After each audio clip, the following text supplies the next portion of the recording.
Dear friends, welcome back. आज का हमारा टॉपिक है प्रतिशत, परसेंटेज। आज हम इसकी कुछ शॉर्ट ट्रिक्स सीखेंगे और अगर आपने इसको सीख लिया तो आपके लिए बाकी की टॉपिक्स और कैलकुलेशन आपकी बहुत फास्ट हो जाएगी, क्योंकि परसेंटेज अपने आप में भी एक टॉपिक है और बाकी जो अदर टॉपिक्स हैं उनको करने के लिए भी बहुत ही इंपॉर्टेंट है।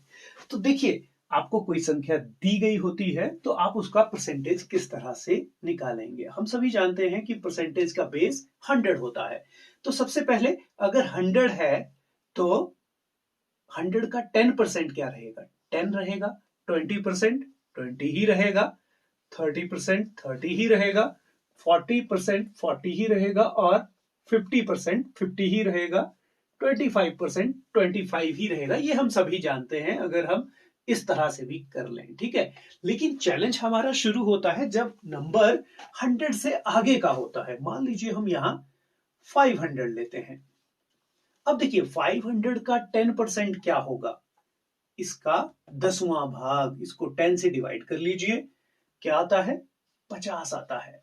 अब इसका 25% निकालना है, इसको 2 से गुणा कर दीजिए, 100 आ जाएगा। 30% निकालना है, 3 से गुणा कर दीजिए। 40% निकालना है, 4 से मल्टीप्लाई कर दीजिए, ठीक है। 50% निकालना है तो 250 आ जाएगा, ठीक है। अब अगर 25% निकालना है तो देखिए, तब आप कैसे करेंगे? तो एक तो तरीका है कि 50 का क्या करिए, 50% का आधा कर लीजिए। 250 का आधा होगा 125, ठीक है। 5% निकालना है, 10% जो निकाला है उसका आधा कर लीजिए, आपका ये आ जाएगा।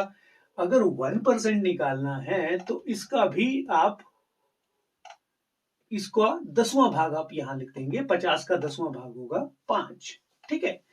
अब देखिए, अब हमारे पास हम नेक्स्ट नंबर लेंगे, थोड़ा डिफिकल्ट लेते हैं जिसमें डायरेक्ट नहीं हो, धीरे धीरे हम सिंपल टू कॉम्प्लेक्स चलेंगे, जिससे आपको ऐसा ना लगे कि टॉपिक बहुत डिफिकल्ट हो रहा है, ठीक है। अब देखिए, इसका 10% क्या होगा? 10% मतलब 10th पार्ट, तो ये होगा 25 को 10 से गुणा करेंगे तो 250 आता है।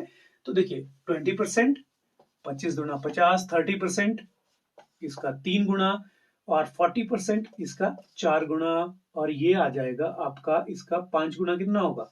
125। अब देखिए, अगर आपको 25% निकालना है तो कैसे करेंगे? तो ये क्या होगा, इसका आधा कर लीजिए। 120 का आधा होता है 60 और 5 का आधा होता है 2.5, तो ये आ गया आपका ये, ठीक है। अब 5% आपको निकालना है, 25 का आधा कर लीजिए, 12.5, ठीक है। 1% निकालना है, एक तो है कि डायरेक्टली आप इसको 100 से डिवाइड कर दीजिए, अगर उसमें भी दिक्कत है तो आप यहां से जो 10% आपने निकाला है उसको 10 से डिवाइड कर दीजिए, आपका आंसर आ जाएगा, ठीक है। अब देखिए, जब आपको इतना निकालना, अगर आपको 35% निकालने के लिए बोला जाता है तो देखिए, आपको 10% निकाल लिया है, आपने 10 को 3 से मल्टीप्लाई किया, 75 आ गया, और इसका आधा कर दिया, 12.5 आया, और इसको 75 में 12.5 ऐड कर दिया तो क्या आ जाएगा? 87.5 आ जाएगा। तो आपका 35% उस तरह से आ जाएगा। अगर आपको और ज्यादा कहा जाता है कि मान लीजिए इसी नंबर का 36% निकालिए, ठीक है, तो क्या है भैया, देखिए 10% आपने निकाल लिया, 30% आप निकाल लेंगे। 25 दिया 75 आ गया, ठीक है। 36% निकाल रहे हैं ना, ठीक है। ये आ गया आपका 30%, ठीक है। और 6% हम अलग से निकाल लेते हैं। अब देखिए, 1% है, इसको 6 से मल्टीप्लाई कर लीजिए, क्या आएगा? 25 का 150, मतलब 15 आ जाएगा, ठीक है। तो 36% कितना हो जाएगा? 90 हो जाएगा। नेक्स्ट नंबर ले लेते हैं, मान लीजिए हमने लिया 220।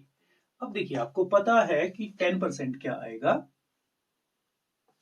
इसका 10वां भाग, मतलब 22, और 20% क्या आएगा? इसका डबल, 30% इसी तरह से, और 40% 22 को 4 से मल्टीप्लाई किया, 50% क्या आ गया? 110, ठीक है। तो अब इसका 25% निकालना हो तो इसको आधा कर दीजिए, तो आपका आ गया 55। और देखिए, 25% हम सीधा इसको 4 से भी डिवाइड कर सकते हैं तो भी आपका 25% आ जाएगा। 2 से डिवाइड करेंगे तो 50% आ जाएगा। ठीक है, और अगर आपको 75% निकालना है तो आप क्या करेंगे, तो आप इसी को 3/4 से गुणा कर देंगे। ठीक है, तो ये भी कुछ शॉर्ट ट्रिक्स हैं, लेकिन अगर आपने इसको 10% 20% में डिवाइड करना सीख लिया, आप इस मेथड से जो है उसको फास्ट कर सकते हैं। देखिए 5% क्या आएगा 11, और 1% क्या आएगा 2.2। तो आप इस तरह से परसेंटेज के साथ अपनी डेली रूटीन में, डेली लाइफ में भी इस कंसेप्ट को यूज करिए। आपके लिए परसेंटेज बहुत इजी हो जाएगी, और आप किसी भी एग्जाम में जब आपको क्वेश्चन आएगा तो आप उसको चुटकियों में कर पाएंगे। That's all for today. Keep learning, keep growing.